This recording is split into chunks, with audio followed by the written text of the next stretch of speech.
Bienvenue dans cette deuxième capsule d'information sur le sujet de l'accompagnement au choix de carrière. Durant cette présentation, je vais vous montrer un outil, un exercice qui, je le souhaite, va vous permettre d'accompagner vos enfants dans leur réflexion au sujet du choix de carrière. L'outil en question s'appelle Matrice d'acceptation et d'engagement. En fait, c'est un exercice d'observation que je vous propose aujourd'hui, qui va vous permettre, dans un premier temps, je le souhaite, de réfléchir euh, sur vos propres perceptions à l'égard du choix de carrière, puis ensuite d'utiliser vos réflexions pour aborder le sujet avec vos enfants. Donc, la matrice ou l'outil en question donc, se décompose en 4 cadrans. Donc, dans le cadran inférieur droit, ce qui est proposé de faire, c'est d'identifier ce qui est important pour vous. Donc, là, lié nécessairement au sujet du choix de carrière. Donc, l'identification des valeurs, des besoins, des objectifs, des intérêts. Euh, donc, et dans un premier temps. En second, on passe dans le cadran inférieur gauche, c'est l'identification des obstacles perçus au sujet du choix de carrière pour votre enfant.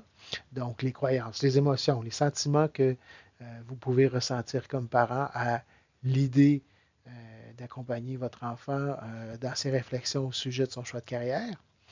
Ensuite, dans les cadrans supérieurs gauche et droite, donc ce qui est proposé de faire, c'est de procéder à l'identification de comportements qui, malheureusement, peuvent éloigner de la réalisation du projet, même dans l'accompagnement au sujet du choix de carrière, donc ils peuvent avoir un impact négatif, et d'identifier dans le cadran supérieur droit les comportements qui seraient bénéfiques tant à la réflexion qu'à la réalisation d'un projet de carrière par votre enfant. Donc, pour justement imager ça, rendre ça encore plus concret, je vous livre ma propre matrice parce que j'ai un beau grand garçon qui a fait son entrée au cégep cette année, Gabriel. Donc, lorsque, en rétrospective, je me suis livré à cet exercice-là pour vous présenter justement l'outil, euh, j'ai inscrit les différentes informations et en toute honnêteté, là, donc, par rapport au comportement que j'ai peut-être eu, aux réflexions que j'ai eues également. Donc, qu'est-ce qui était important pour moi? Donc, dans le cadran inférieur droit, en fait, c'était que mon fils soit une personne heureuse, qu'elle devienne autonome également. Mes craintes, donc dans le cadran inférieur gauche, qui sont liées à mes croyances, à mes perceptions par rapport à mon fils, j'avais des craintes à savoir comment il pourrait s'adapter, excusez-moi, aux études collégiales. Et j'anticipais des difficultés potentielles pour des cours de la formation générale, donc les cours de philosophie et de littérature. Hein. Je me disais que ce n'était pas gagné. Par ailleurs, je peux vous livrer un petit secret. Ça va mieux. Hein? Après avoir peut-être connu des difficultés en début de session, les résultats sont en hausse, donc tant mieux. Il va réussir à faire mentir son papa. Donc, les comportements auxquels je réfléchissais, puis peut-être qu'ils peuvent avoir un impact négatif, tant sur la conduite de mon fils que sur ma relation avec lui, en fait, c'était peut-être je dirais, un comportement un peu policier là, que de souvent le questionner, ou souvent discuter, voire un peu de lui faire la morale. Donc, et d'être hyper attentif à tout signe de désengagement. Donc, habituellement, ça n'a pas un très bon résultat là, sur notre relation. Et puis, je pouvais anticiper que si je maintenais ces comportements-là, ça n'aurait pas un très bel impact à long terme. Donc, par ailleurs, je dois être honnête, il y a un comportement que j'avais placé en haut à gauche et qui est le suivant, c'est-à-dire m'assurer qu'il va se rendre au cégep. Et je me suis proposé que de l'accompagner donc chaque jour et puis en l'amenant au métro pour qu'il puisse se rendre au cégep qu'il fréquente. Et puis, par ailleurs, ça a un impact très positif. Donc, cet élément-là, ou ce comportement-là, maintenant devrait être plutôt à la droite, là, dans le coin, donc dans le cadre supérieur droit, puisque c'est un comportement euh, qui aurait pu paraître en être un de contrôle de ma part, mais qui, au contraire, a un effet bénéfique. Donc, pourquoi justement il y a peut-être eu un effet bénéfique?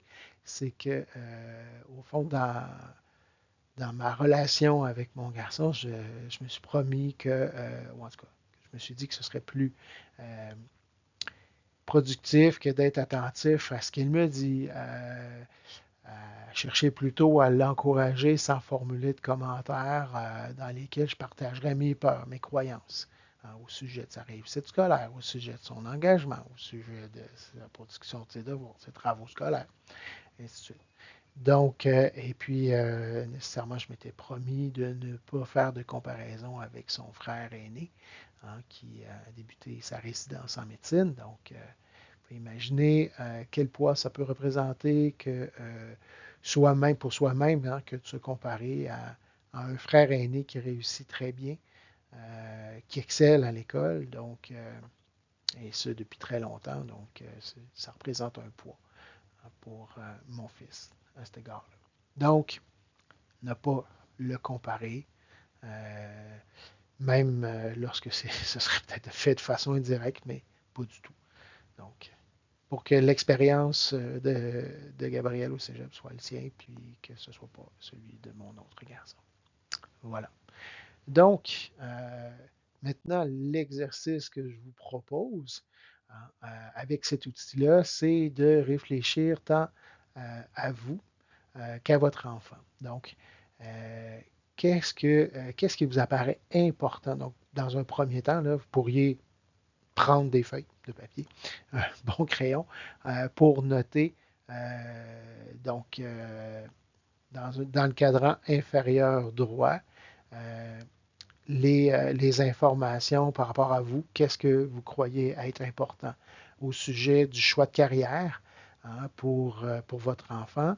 Et puis de faire la même réflexion, donc à savoir est-ce que votre enfant pourrait s'appuyer sur les mêmes valeurs, hein, les mêmes besoins, les mêmes objectifs que vous pourriez anticiper comme étant nécessaires pour faire un bon choix de carrière. Donc, voilà pour ce qui est de ce premier exercice. Donc là, vous allez inscrire les informations. Ensuite, dans le cadran inférieur à la gauche, je vous propose de vous interroger à propos des croyances que vous pouvez avoir au sujet, croyances, émotions, sentiments, là, bien sûr, que vous pouvez avoir au sujet du choix de carrière ou à propos des probabilités de réussite ou de réalisation d'un projet personnel ou carrière par votre enfant. Vous pouvez également faire donc le même exercice, mais en vous questionnant sur ou en identifiant sur ce que vous savez au sujet des croyances, des émotions, des sentiments que votre enfant ressent à l'idée de faire un choix de carrière. Donc, par exemple, quelles pourraient être ses réflexions au sujet de ses probabilités de réussite d'un programme d'études ou de réalisation d'un projet personnel ou de carrière. Donc, voilà. Donc, ces informations-là, vous les rapportez dans les matrices, dans l'outil, donc dans le cadran inférieur gauche.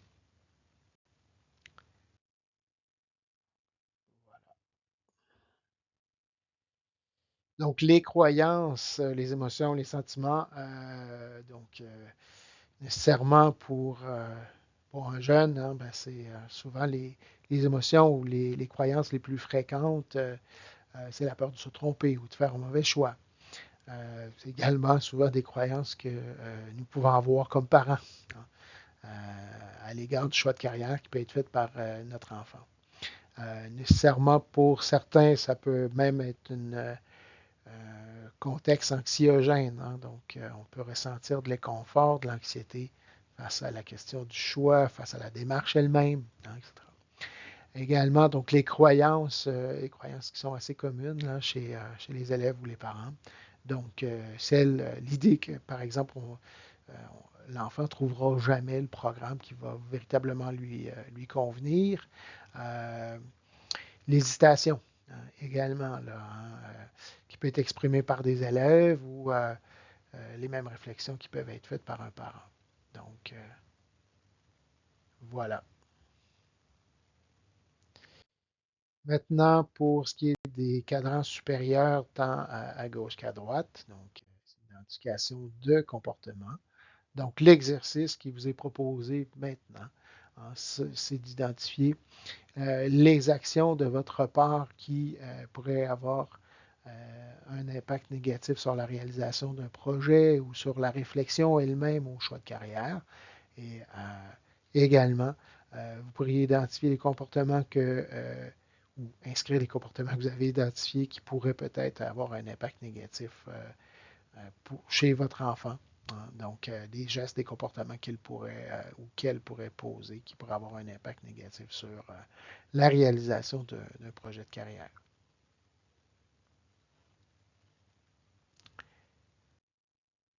Donc, au sujet des actions positives, et utiles, donc, en fait, ce qui est suggéré, fortement encouragé, c'est l'observation. Hein. Voir, constater, découvrir, regarder, être conscient des perceptions, des croyances, des comportements que votre enfant adopte face à la question du choix de carrière. Donc, ça peut être très utile que de prendre justement un pas de recul hein, pour percevoir son enfant différemment. Donc, explorer, valider ce que votre enfant veut faire également, donner du sens aux efforts déployés aussi, valider une direction également qui est considérée par lui ou par elle, hein, le soutenir dans ses réflexions sur ses valeurs, ses besoins, ses objectifs. Donc, à cet égard, il n'est pas question ici de résultats, hein, donc, donc, beaucoup moins que d'atteinte d'objectifs. Donc, ce qui est plus utile, selon l'approche en question, c'est plutôt d'identifier les valeurs, les besoins que les objectifs ou les intérêts dans un premier temps. Donc, les actions, encore des actions positives pour soutenir les actions nécessairement. Encourager vos enfants à maintenir leurs efforts hein, pour avoir de bonnes probabilités d'admission, visiter des établissements scolaires pour valider ses choix, donc programme d'études ou établissement, participer à une activité du type porte ouverte ou étudiante ou étudiant d'un jour. Hein, c'est une formule qui est proposée par les centres de formation professionnelle, écoles de formation professionnelle, cégep et collège. Donc, c'est un très, très bon moyen qui existe pour permettre à un élève que de valider son choix. Donc, également participer à un stage d'observation en entreprise, discuter également avec un travailleur, une travailleuse, un professionnel en ligne sur le réseau social Academos, un réseau qui est sécurisé, qui est dédié justement au choix de carrière, qui permet à des personnes qui sont dans un processus d'orientation que de discuter avec une personne qui exerce le métier, la profession qui les intéresse. Donc, très belle activité que vous pouvez suggérer à votre enfant. Par ailleurs, aussi, il est recommandé, oui, à démontrer que les phrases, justement, qui débutent par le deuxième pronom, donc au singulier, le tu, en fait, le tu. Tu, la relation peut faire naître le sentiment